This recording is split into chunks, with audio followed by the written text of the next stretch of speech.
What's up everybody, it's Luke James, not the singer. If you're an indie artist looking for an album review and some promo, you can hit up Luke at redmattersite.com, and welcome to another episode of The Archives, where we take a look at classic albums from the past. Today, we have a review for Eminem's second major label release, the Marshall Mathers LP, which dropped back in the year 2000. Now, Eminem has put out a lot of albums, some that I really like and some that I don't care for at all, but I really wanted to start with this one because to this day, it's still my favorite Eminem album and I think it's his best body of work without a doubt. Just my personal opinion. But I'll likely review some more of his albums as well going forward with the archives. But this album was before Eminem started using all those weird accents that a lot of us don't really care for. And back in this time, Eminem was still actually shocking, whereas now his shock value just doesn't quite have the same effect. I also think that the production on this album, most of which was done by Dr. Dre and Melman and the Bass Brothers, is the best overall production that he's had on any of his albums. Because pretty much every beat on here is legit, and Eminem sounded comfortable on all of them.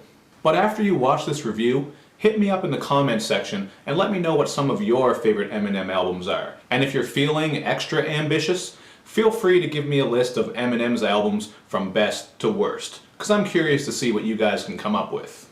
Now, the lead single from the Marshall Mathers LP, the Real Slim Shady, had a comical feel to it that was a little bit similar to his first hit song, My Name Is.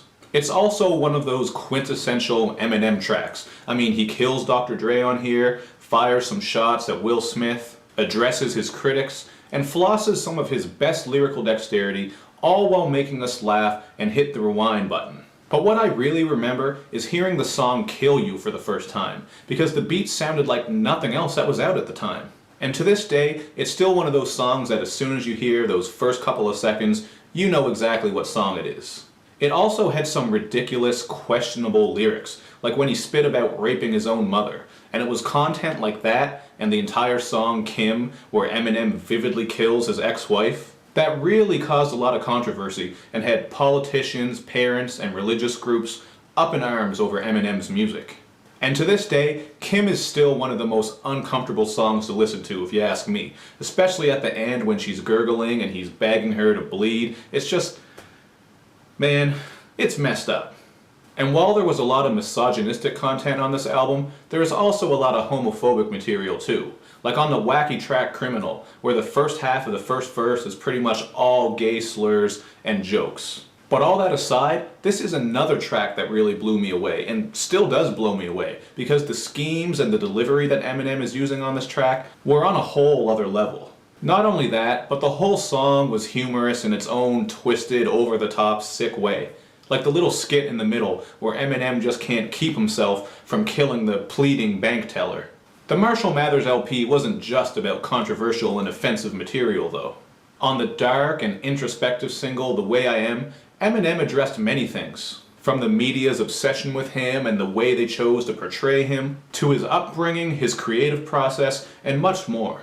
And on Stan, which is one of the greatest, most popular rap hits of our time, Eminem showed that he's very great at telling a story, as he wove the tale of a deranged lunatic fan over a sample of Dido's track, Thank You, which actually became much more popular after Stan came out, because I didn't even know that song until I heard Stan first. And I think a lot of people feel the same way.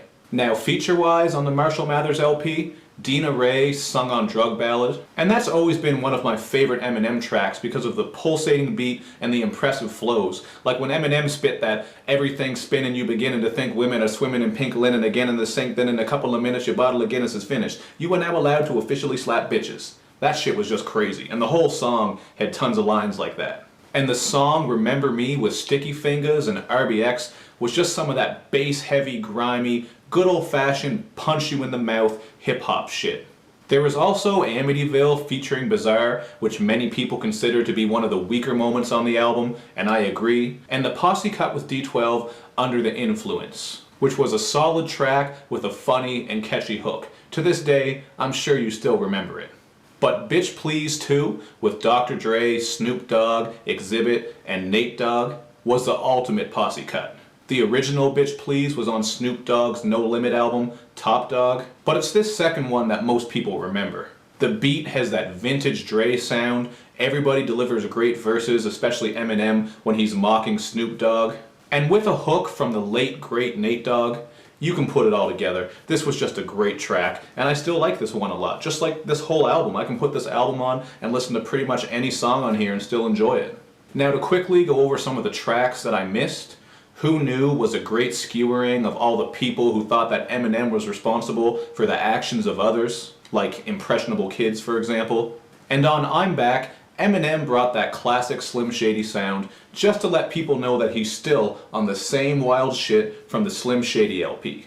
And lastly, Marshall Mathers is one of those songs that I don't really think of when I think of great Eminem songs, but then every time I hear it, I realize that it's one of my favorite Eminem tracks of all time.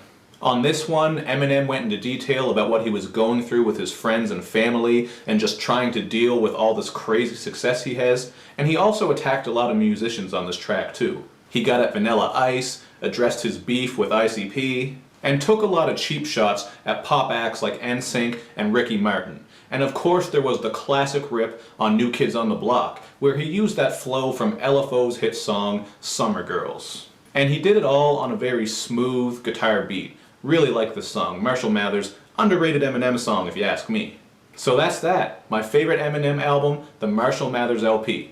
Like I said at the start of the video, hit me up in the comments section to let me know some of your favorite Eminem albums, and make sure you do all that other good YouTube and social media stuff, where you like my videos, you share them, you follow me on Twitter, you retweet my videos, you especially subscribe to my channel. That's the one that helps me out the most. Thanks a lot for watching, guys. Thank you for supporting the channel.